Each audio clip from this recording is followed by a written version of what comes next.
Hertfordshire, a county in southern England, is renowned for its picturesque landscapes, affluent neighbourhoods, and peaceful suburban life. However, beneath this serene facade lies a darker underworld of crime and violence. The early 2000s saw a surge in organised crime, with drug trafficking and violent rivalries becoming increasingly common. The gym culture in Hertfordshire played a significant role in this criminal landscape. Gyms were not just places for fitness, but also social hubs where deals were made, alliances were formed, and rivalries festered. David Rolex Dave King was a formidable figure in Hertfordshire's criminal underworld.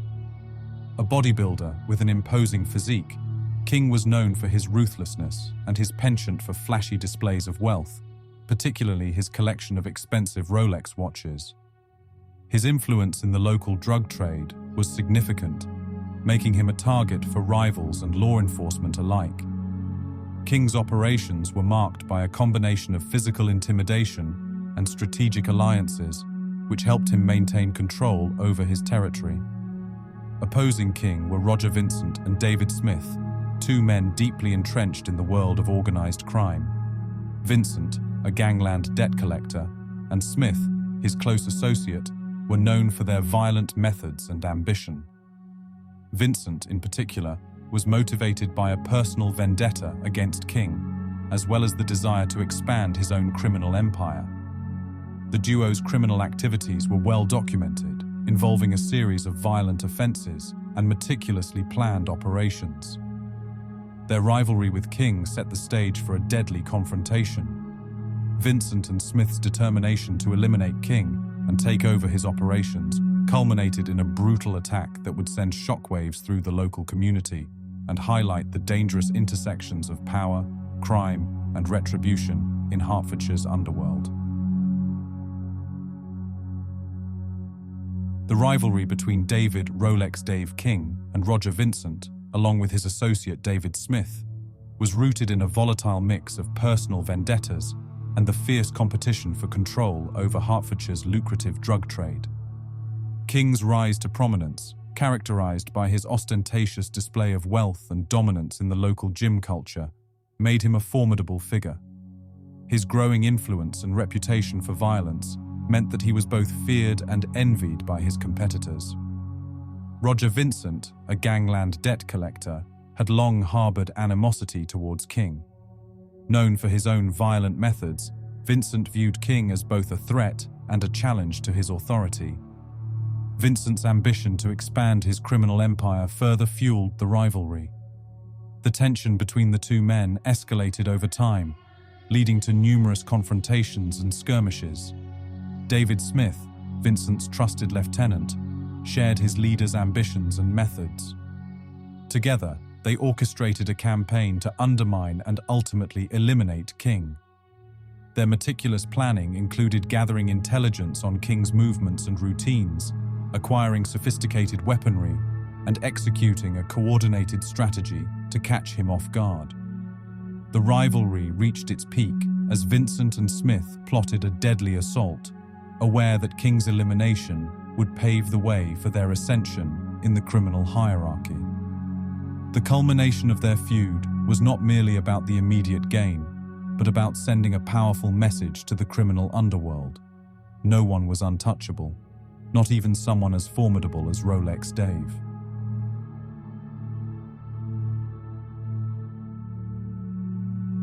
The days leading up to the assassination of David Rolex Dave King were marked by heightened tension and meticulous planning. King, aware of the growing threats against him, took significant precautions.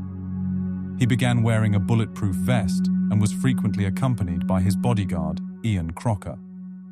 His imposing physique and vigilant demeanor made him a difficult target, but his rivals were equally determined.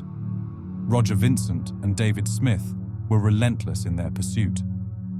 They knew that taking down King required careful planning and the element of surprise. They spent weeks gathering intelligence, surveilling King's movements, and understanding his routines. Their preparation involved acquiring a Kalashnikov AKS-47, a powerful assault rifle capable of piercing body armor, highlighting the lengths they were willing to go to ensure the success of their mission. The plan was set into motion with military precision. Vincent and Smith procured a stolen white transit van and a stolen Mercedes as getaway vehicles, ensuring they had a swift escape route. They also obtained a red sports bag to conceal the assault rifle, planning to dispose of it after the attack to eliminate evidence. Their strategy included detailed communication via mobile phones, which police would later use to piece together the conspiracy.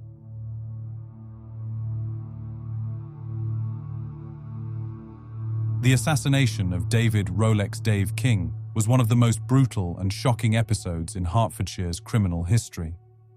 On October 3, 2003, the carefully orchestrated plan of Roger Vincent and David Smith came to a gruesome climax. The level of violence and meticulous execution left the local community and law enforcement in shock. King's routine visit to the Physical Limits gym in Brewery Road, Hoddesdon, was monitored closely by Vincent and Smith. They knew this was their best chance to catch him off guard, despite his regular security measures. The white transit van, stolen and prepared for the getaway, was parked strategically nearby. Inside the van, Vincent held a Kalashnikov AKS-47, a weapon capable of unleashing devastating firepower. As King exited the gym with his bodyguard, Ian Crocker, the van sped towards them. In those few seconds, the atmosphere turned from calm to chaos. Sitting in the passenger seat, Vincent aimed the AK-47 and unleashed a hail of bullets. The first few rounds hit King with precision, their impact magnified by the armor-piercing capability of the bullets. King was struck in the chest, arm, and leg. The force of the bullets fired at close range tore through his body, causing catastrophic internal damage. Blood spattered across the pavement and the walls of the gym, painting a gruesome scene. King's body, once a symbol of strength and dominance, crumpled to the ground, lifeless within moments. His bulletproof vest was rendered useless against the onslaught of armor-piercing rounds. Crocker, caught in the barrage, was also hit. Bullets tore through his flesh, leaving him severely injured but alive. The air was filled with the acrid smell of gunpowder and the echoes of gunfire, creating a scene of utter carnage. As the van sped away, the reality of the attack set in. Witnesses, paralyzed with fear and shock, slowly began to comprehend the horror they had just witnessed. King lay dead in a pool of his own blood, a stark reminder of the violent world he inhabited. Ensuring no traces were left, Vincent and Smith drove the van to a secluded location and set it ablaze. They then disposed of the weapon, a red sports bag containing the AK-47, into the Norfolk Broads. The flames consumed the van, erasing physical evidence, but not the brutality of their crime. The brutal assassination of David Rolex Dave King had a huge impact on Hertfordshire and its criminal underworld.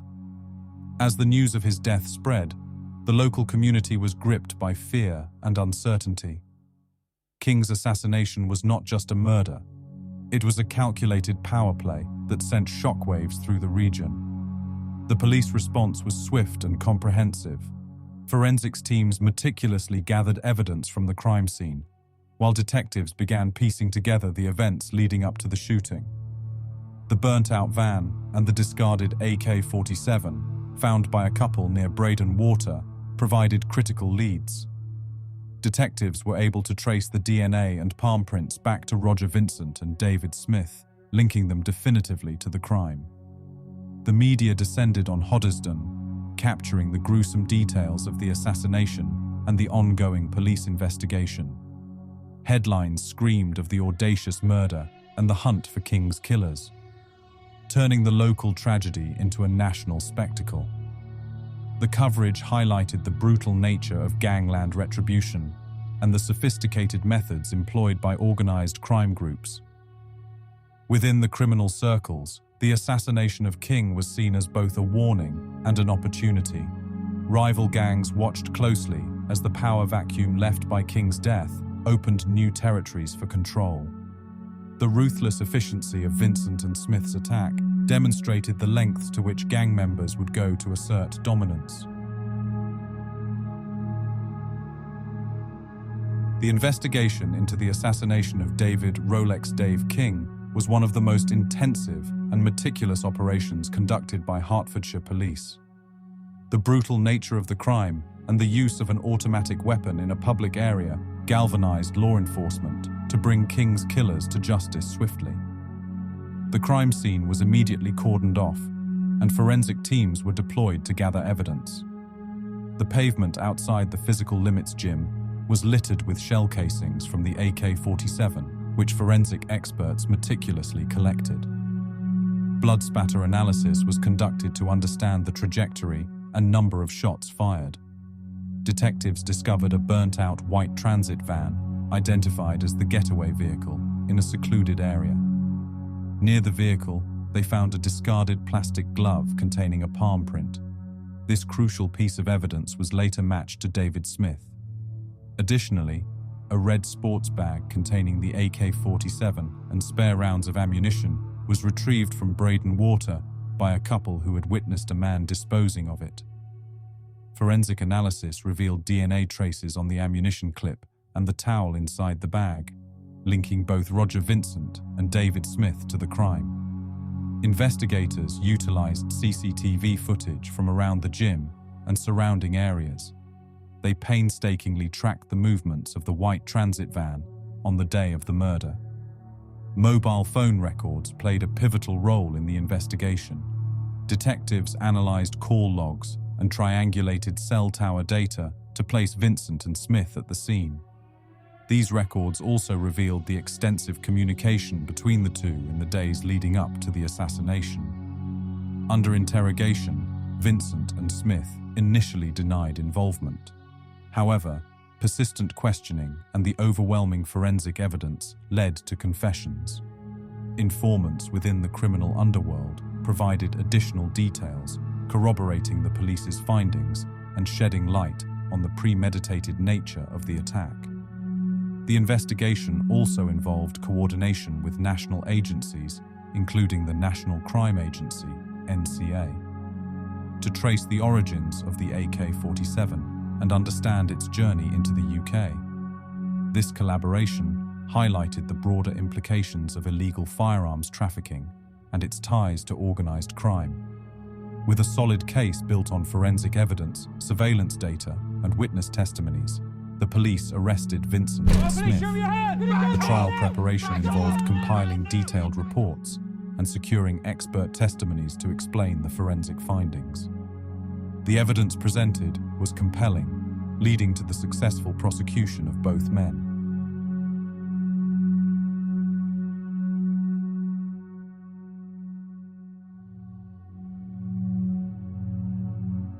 The trial at Luton Crown Court revealed the extent of Vincent and Smith's planning.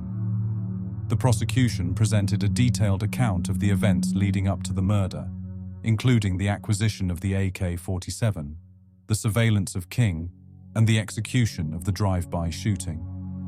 Forensic experts testified about the DNA evidence found on the discarded glove and the AK-47, conclusively linking Vincent and Smith to the crime. After weeks of testimonies and deliberation, the jury returned with a guilty verdict. The overwhelming evidence left little doubt about Vincent and Smith's guilt. Their meticulous planning, ruthless execution, and efforts to cover their tracks were laid bare for all to see. Judge Michael Baker, QC, handed down life sentences to both Roger Vincent and David Smith.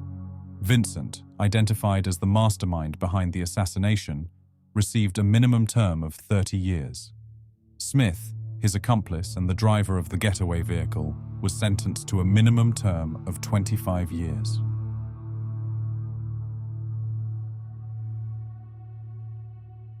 The murder of David Rolex Dave King remains one of Hertfordshire's most notorious gangland hits.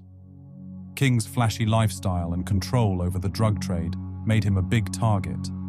His death was brutal, a clear sign of the ruthlessness in the underworld. Roger Vincent and David Smith planned King's assassination with cold precision. Their life sentences reflect the sheer violence of their crime. This case has become legendary, showing the dangerous game of power and revenge among gangs. King's story is a grim reminder of the harsh realities of gang life. His murder is often talked about in the context of gang violence, illustrating the deadly stakes involved. The tale of Rolex Dave King stands out for its raw brutality and the boldness of his killers. It's a lasting example of the dangers that lurk in the world of organized crime.